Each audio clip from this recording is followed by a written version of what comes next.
নিজেদের জমিতে এত সুন্দর কাশফুল থাকতে আমাকে কি আর কাশবনে ঘুরতে যেতে হয়? হা হা, হোয়াট এ জোকস গাইস। গ্রামের দিকে একটা জমি কেনা হয়েছিল, তো সেখানে আজকে গিয়েছিলাম কিছু গাছ লাগাতে, আর যে দেখি আমাদের জমিতে এত সুন্দর কাশফুল হয়ে আছে, এটা তো পুরো কাশবনই হয়ে গেছে। আজকে এখানে এসে আমি তো কাশফুল দেখে একদম অবাক হয়ে গিয়েছি। কি আমাদের জমিতে কি কি গাছ লাগালাম সেটাই আপনাদের সাথে শেয়ার করছি। আর ওই তো আমার ছোট বউ, সে একটা স্ট্রবেরি গাছ লাগিয়েছিল, এটা দেখে তো সে অনেক খুশি, বারবার আমাকে দেখাচ্ছিল।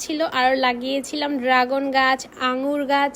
আঙ্গুর গাছে যে কবে আঙ্গুর ধরবে গাইস, আমি তো অপেক্ষায় আছি গাইস, কবে আমার গাছ বড় হবে আর সেই গাছে আঙ্গুর ধরবে। এখানে শুধু আমরা ফলের গাছ লাগিয়েছি এমন না, এখানে অনেক ধরনের শাকসবজির গাছও লাগানো হয়েছে। ইনশাল্লাহ কিছুদিনের মধ্যেই শাকসবজির গাছগুলো হয়তো বড় হয়ে যাবে, কারণ এগুলো বড় হতে বেশি সময় লাগে না। ইনশাল্লাহ অন্য একটি ভিডিওতে যখন শাকসবজি হবে তখন আপনাদের সাথে শেয়ার করব। এতগুলো গাছের মধ্যে যে গাছটা আমার সবচেয়ে প্রিয় সেটা হচ্ছে আঙ্গুর গাছ। আমি তো শুধু আঙ্গুর ফলের অপেক্ষায় আছি। আর আমার ছোট বোন লাগিয়েছিল স্ট্রবেরি গাছ, সে অপেক্ষায় আছে স্ট্রবেরির জন্য। দেখা যাক কি হয়।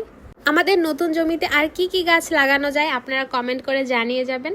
বাকি জমিতে আমি আরো কিছু গাছ লাগাতে চাই।